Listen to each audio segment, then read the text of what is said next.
Good morning. What's up, everybody? Get my cardio in to finish my workout.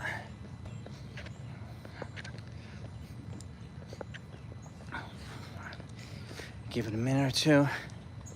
Sometimes it takes folks a minute or two to come on, which is totally cool. It's early.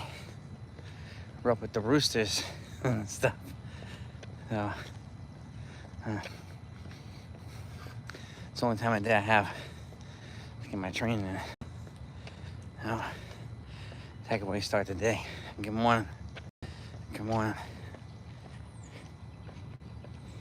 Can't really see yet. I'm bouncing up and down, but good morning. So the Yankees beat the Blue Jays yesterday, 5-4, right? And it was a needed win. There were a lot of folks who were telling me that the Yankees were going to get swept by the Blue Jays. Right? Quiet now. And even we went live last night. So many people love to talk about Anthony Volpe's 13th error. Right? It's the only thing they want to talk about. It's the only thing that certain content creators want to talk about. Right? Never mind the fact that Ben Rice got the go-ahead home run. Cam Schlittlerr was strong against a better lineup. That's not to ignore Anthony Volpe's throw, which could have been scooped by Ben Rice. Okay, but it wasn't. But did it cost them a game? No. So why am I going to spend the whole morning talking about it? Right? And yeah, it's amazing how certain folks will just go with what other people say. Most of these people never play the game, don't understand the game. But yet, yeah, we're going to go with their talking points because why? I don't know. Because a lot of other people do. But it is what it is, right? But the highlights of the game yesterday. I mean, Jazz again. Cody Bellinger again. Right? And Jazz and Cody are making their case to stay around with the Yankees. There's no denying that, right? There's a lot of chatter, right? And let me just put this straight too. So many people yesterday talking about there's a trade on the table, right? Put forth by the Spanish beat writer for covers the Yankees. He himself won't even tell you who put the trade on the table, okay? It could be a beat writer trade proposal. Then you have a bunch of content creators running with this. There's a proposal on the table with the Diamondbacks. Brian Cashman would never lead with a package that big. Ever. Okay? So, this is why I say, and people can disagree with me, but this is why I say it's important to get the full story first. Right? If news breaks, and I'm not the one that breaks it, I tell you exactly who breaks the news, who's reporting. I tell you if it's Patson, Curry, whoever. I tell you exactly who puts it out. Rosenthal. Because they're the ones breaking it, they deserve the credit for it. But at least it's got to be corroborated. And nobody was corroborating this ridiculous trade proposal. I know, I was discussing with these people yesterday on X, Twitter, whatever you call it.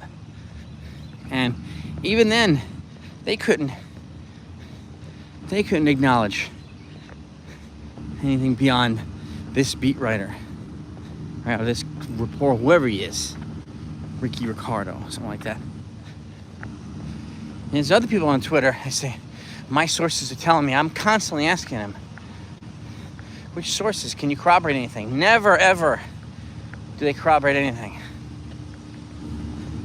Right? Let's stop doing that. It doesn't bring anything to the conversation. I do not want to be part in making the viewers dumber. I don't want to be dumbing down the content, right? Other people have no problem subscribing to that mantra. That's why I hardly listen to that many content creators. The ones that I don't listen to, I feel like I'm getting dumber listening to. So I don't do it. Good morning to everybody in the chat, by the way. Shout out to all of you. Once I slow down, I'll be able to see all y'all. But are you noticing this too? There's so many people running with this stuff on social media. There's a trade on the table. Well, it's easy to say there's a trade on the table when you don't have to say who puts the trade on the table, right? Can't corroborate that Arizona put it on the table. Can't corroborate that Cashman put it on the table. So, are you saying that just because this other guy said there's a proposal on the table? Right? And then you can say, well, this guy said it. Like, what are we doing? What are we doing? If there's news and it has teeth, it will be corroborated by multiple people. Okay? And at this point too, when it comes to third base, you're gonna get, with Suarez, first of all, you're gonna get your bat, right? Not much of the glove, and you're gonna get a rental. With Brian Hayes, you're gonna get your glove, not much of a bat, and some controllable years. That's why they're also considering Ryan McMahon from the Rockies. Because not only does he come with potentially, they could probably acquire a reliever with him with controllable years, but also you're getting a balance of bat and defense. None of them are super flashy, but it doesn't need to be super flashy, right? With Suarez, his bat's flashy, his glove's not. With Hayes, his glove's flashy, his bat's not. With Ryan McMahon, you get a balance of the two, okay?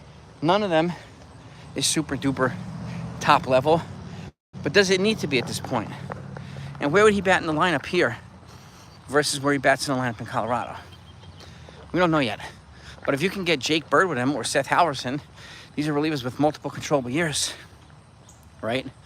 And whoever you trade there would be a pretty decent package, right?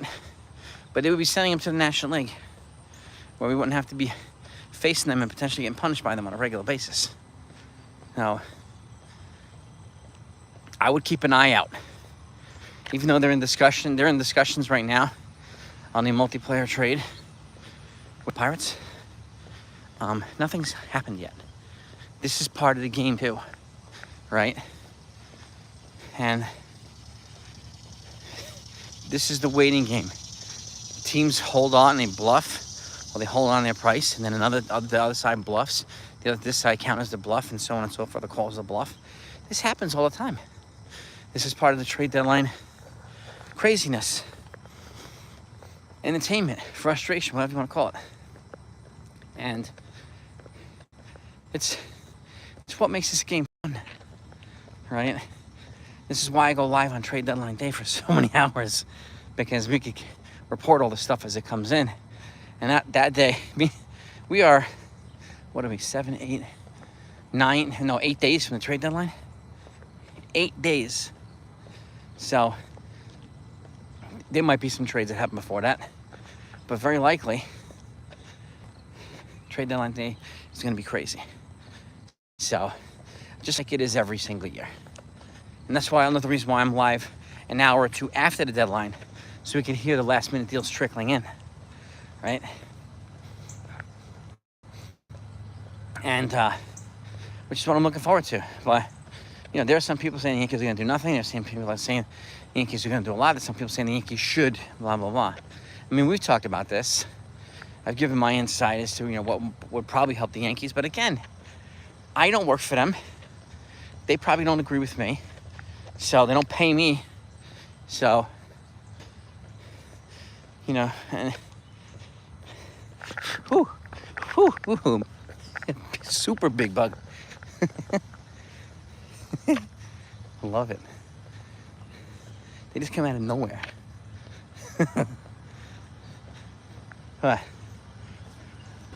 This is why I encourage folks to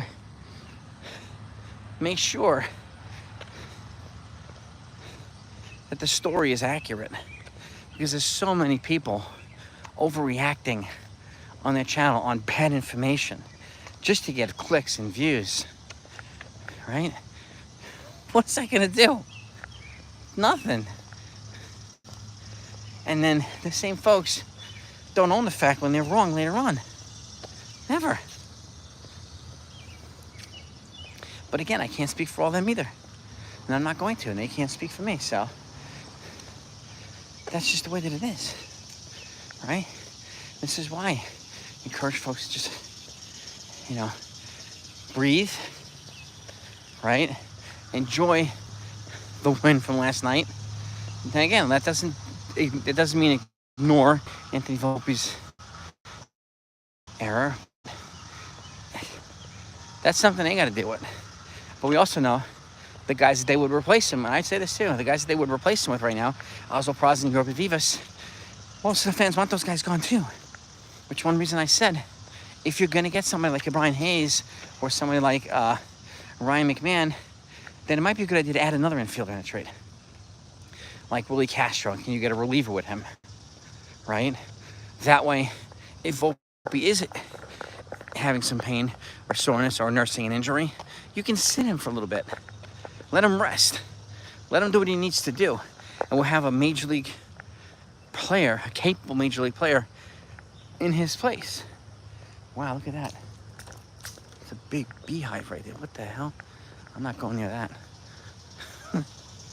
Holy crap. Damn.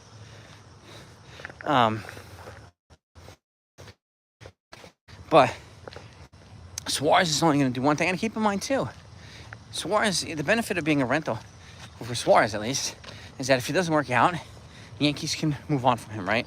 They're not committed beyond this year. They wouldn't be committed beyond this year, right? But Volpe, if he needs help next year, Yankees are going to have to reinvestigate this scenario in the offseason.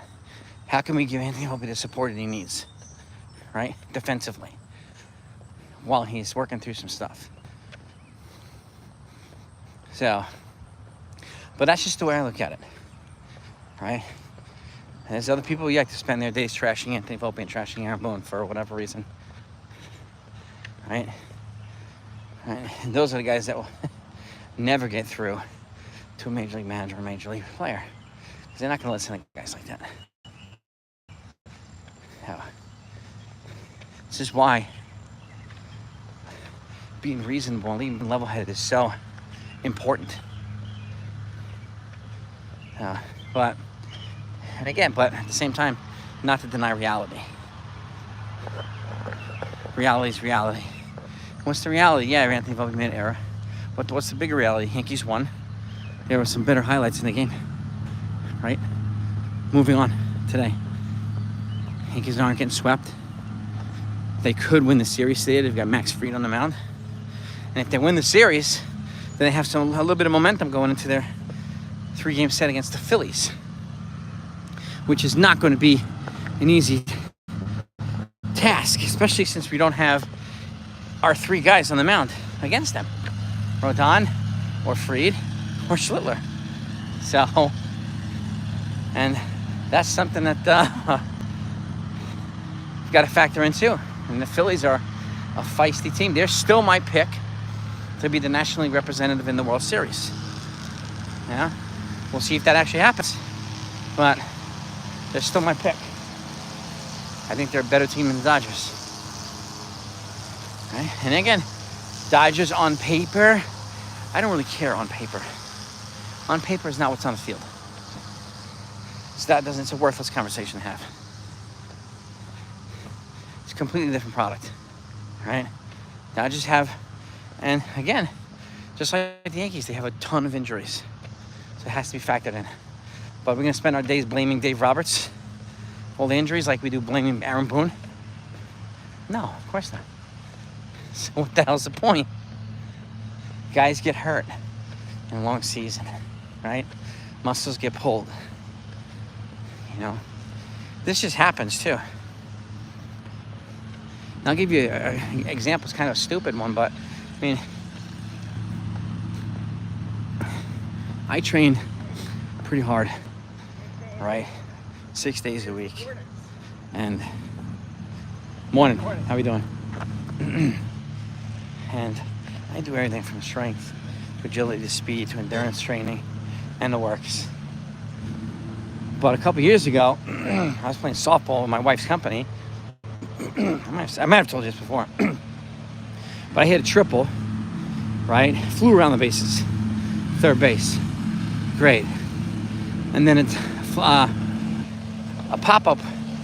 Somebody hit a pop-up to, might have been right field. So I tagged up to score, right? And what happened? I tore my hamstring. Tagging up. Not even running balls to the wall. Tagging up. I'm like, shit. You gotta be kidding me. That's what happened. I didn't injure it zooming around the bases. I tore freaking tagging up from third to home. And then I couldn't run for like, I don't know, about 8 weeks. I was doing 8 weeks of physical therapy. And you should have seen me on the mats. I was very limited in my ability to kick super high and do all this other stuff. I had to spend much more, and I do a lot of active, when I'm teaching on the mats, I do a lot of active stuff with the students, right? I like to be able to show them what I want them to do. It's only fair, right? Got to practice what I preach. So, and that was, thankfully I had some other instructors covering for me, right? Or on the mats with me to shoulder that burden with me, which I thank them for. But you never know when these injuries can occur. I mean, catching, you can stand up. I remember Ryan Howard. He had a ground ball, ended a postseason a bunch of years ago. He tore his Achilles trying to get out of home plate, went to first base. Tore his Achilles. And that's how the season ended for the Phillies. Like, that's crazy. It sucks, too. It's nuts. But these are the types of things that happen to athletes, especially ones that go from zero to fast twitch. Just like in football. That's why you see a lot of Achilles tears, a lot of ACL tears, right? Especially at a training camp. Because the guys are going to fast. And if the one little move in the wrong direction can injure somebody in these ligaments. These ligaments are fragile, especially when you have somebody who's 200 pounds running on them laterally, ways, right? What you're doing when you're trying to steal a base, you're sideways and you're converting to front run. You're going front and forward. All right. Good morning, y'all. Graham, they're on. The pressure could be getting to him. We don't know. But we've talked about this a lot. I mean, you're dealing with a hornet's nest here of reporters, fans. And again, how often are we dealing with a hornet's nest of bad information? A lot, right? A lot of bad information. A lot of talking points, a lot of narratives. So of course it's going to rub guys like Aaron Boone the wrong way. When you're asking them these questions that have zero bearing on anything. And some people are just trying to get their 2 minutes of fame or highlights. Well, I pressed them the way the people wanted me to press them, right? And that accomplished what? Nothing. No. So it's just something, something I feel is important. You may not agree. That's just fine. Hey, but I gotta go back over here for a minute. Jonathan, what's happening, my man? Yeah, I mean, Michael King is on the injured list right now. But we know what he did with the Yankees, so he does have some value here. How much it's going to cost, I don't know. But being on the injured list, again, it will affect his asking price, right? And it's something to keep in mind. We have Garrett Cole coming back next year. Is King going to be better than Cole? Probably not, right? And whichever starting pitcher they acquire at the deadline, I don't know who the hell it's going to be, will he have controllable years beyond this year? You don't know. And if it's Mitch Keller, yes, he would. If it's Zach Allen, no, he would not. If it's Merrill Kelly, no, he would not. Right? Cease? Yeah, I don't think they're going to go after. Well, they're not going to trade big prospects for Cease. Cease has a pretty big arm. Maybe they'll go after him in the offseason. I don't know. But they're not going to pay 9 figures for Dylan Cease. He hasn't shown to be worth 9 figures. You got to have the durability and the performance to back up the big arm in order to justify these 9-figure contracts. Otherwise, somebody's gonna, like the Yankees didn't sign Kevin Brown to that $100 million contract. The Dodgers did, right? Now, Yankees traded for him later. Morning. They traded for him later when he was past his prime, right? Now, yeah. Schmidt's out. Yeah, Stroman's gone. You're right. Yep, that's right. So we'll be minus 2 arms, at least. But if Schlittlerr keeps pitching well, he'll get every shot to win a spot in spring training. And then we'll see who else steps up. There's always somebody who steps up in spring training. Whether it's a position player or a pitcher, or we don't know. We don't know yet.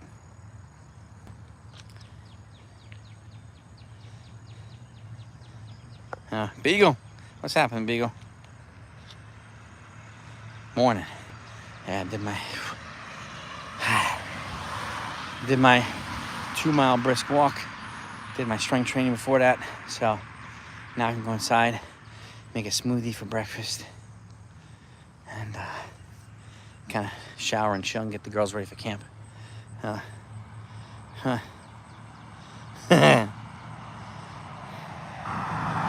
Yeah, we just don't know, Stephen, people who is going to get, right? And why folks are relitigating the 2024 World Series against the Dodgers, for what reason? It is absolutely pointless. That's talking points, right? Using those talking points. You cannot change any of that stuff, okay? But they want to use it as, they're Dodgers, they're fundamental. And all the fundamentals are revolving around who? Anthony Volpe, right? It's the same talking points, the same echo chamber. Same people giving bad information that spreads around, right? Yeah, that was pretty good, Stephen. That's a good funny picture. Yeah, I don't know. We'll see if the Mariners have the best offer. But does Suarez put him over the top? We don't know.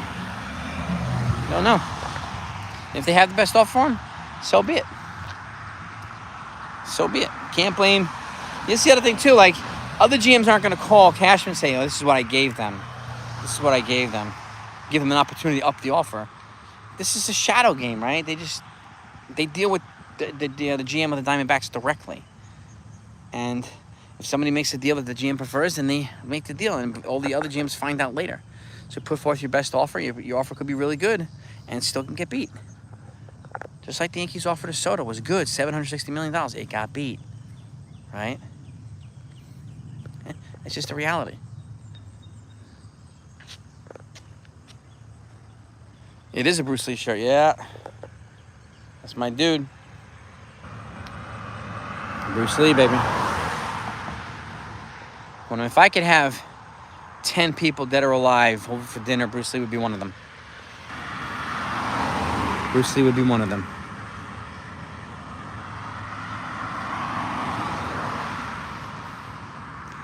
He was one of the most impactful people ever to me. Right. Tigers are a sleeper on Suarez. They're also a sleeper on probably a pitcher too. Maybe Sandy Alcantara. I think the Cubs are a sleeper on Alcantara. The Brewers are a sleeper potentially on Suarez too. The Brewers are tied for first right now. The Cubs are right around there. So, and they're red hot. So I would expect them to add a piece to continue that momentum. So, right? But that's what we got this morning, gang. I just wanted to get the pulse, everybody. And is everybody happy about? Are they more happy about the win, or are they more upset about the Anthony Volpe's error? Which one's more impactful? Which one affects their day more? Right? That was my question.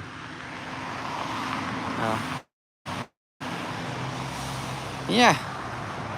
Well, the thing about Gallen, Duran, if you're traded at the deadline, then you're not eligible for a QO. You're automatically not eligible. So anybody who trades from this, not have to worry about a QO. So if the Yankees acquired him, they can't give him a QO. So that's just one of the rules. Yeah, we will get more in next week. I could see Naylor getting traded too. Could see that. It's gonna be looks like it's gonna be a strategic deadline. So it really is. But let me get in there, gang. Have a great day. Peace and love. If any news comes out, you're going to get it here.